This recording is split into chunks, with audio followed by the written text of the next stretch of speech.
appalling. I trust you're not referring to my playing, Watson. The news. I'm very worried. So that's why you've been going for long walks over the Sussex Downs. I told you I'd been in the country. Well, how do you know to Sussex? Your toe caps. That chalk and clay mixture is very distinctive. I might have known. But what is the news? You just listen to this. Under the aegis of General Boulanger, an ultimatum was delivered to the German Chancellery from the Quai d'Orsay in Paris. It made it clear that unless the deliberate increase of armed troops on the Alsace border was ceased forthwith, France would be forced to understand the moves as a deliberate provocation. It seems to me that Europe is on the edge of a volcano. One false move by any one power, and we shall all be plunged into the abyss of war.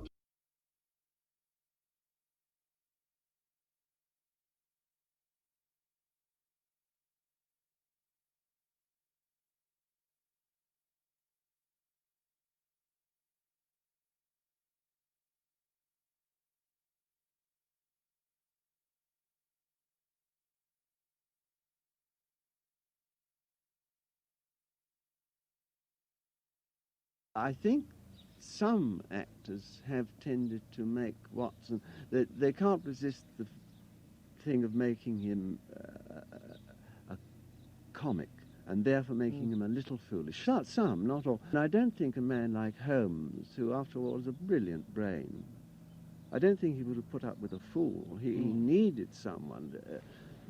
You must treat him yes, serious. Yes, yeah. He needed a partner, and he was a very clever doctor, but he was also very helpful to old Holmes. He was just that Holmes was always one jump ahead, and you know, always knew that if it was a bit of marmalade on the table, that wasn't just dropped from a spoon; it was there because Moriarty had, you know, he was that sort of brain. Whereas Watson is more the mundane sort of mind, but he's by no means a fool.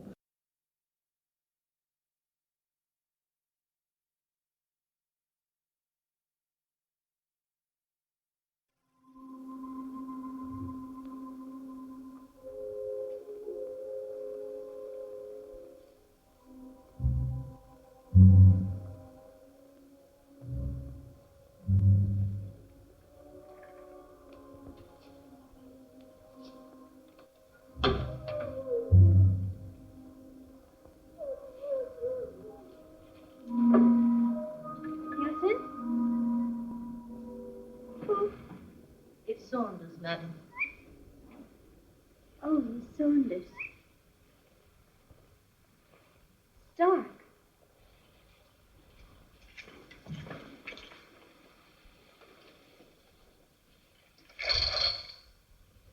You've been asleep for a long time. All day? I can't have. Are you feeling better, madam? Yes, much better, thank you. That's good, then. Holmes had never anything to do with women, but also in your series and in this film, Hound of the Baskerville, there were women involved. Not with him, though, were there? There are no, it was Dr. Watson. Ah, yes. Well, you see, Watson was 3 times married.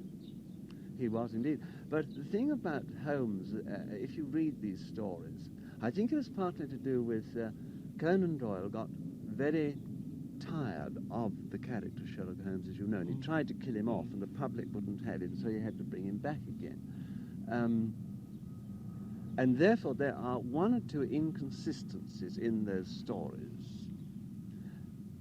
He never had really anything to do with women, but because the woman to him was Irene Adler, wasn't it, who was, and purely because she outwitted him. It was nothing to do with anything else more than she had even a better brain than he.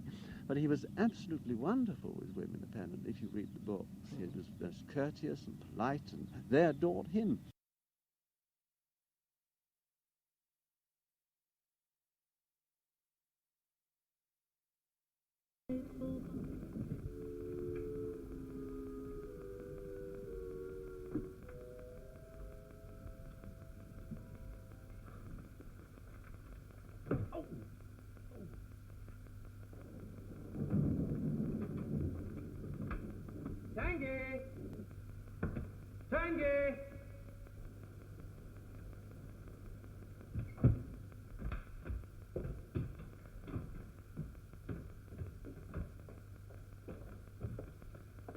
Oh, Mr. Phelps, sir. My lamp, Tanky, it's quite out of oil, and I'm sitting there in total darkness. Oh, I'm sorry, sir.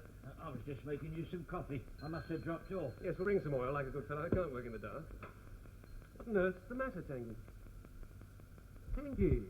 The bell, sir. Yes, I'm not dead. Oh, if you're here, sir, who rang the bell? Why, what bell's that? That's the bell of the room you was working in, sir.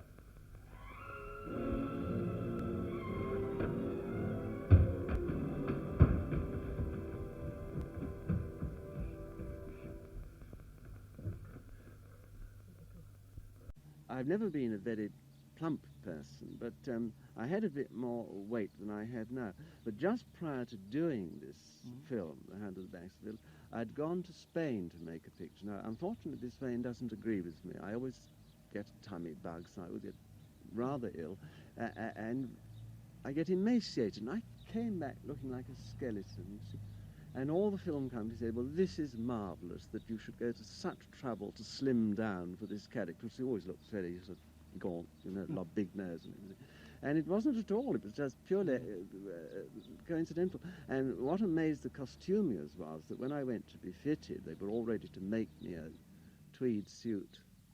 But there was one that Dirk Bogarde had used in the film. He's a tiny little chap in comparison with me, and you know, it absolutely fitted me without an alteration. So that saved a bit of money, which pleased everyone.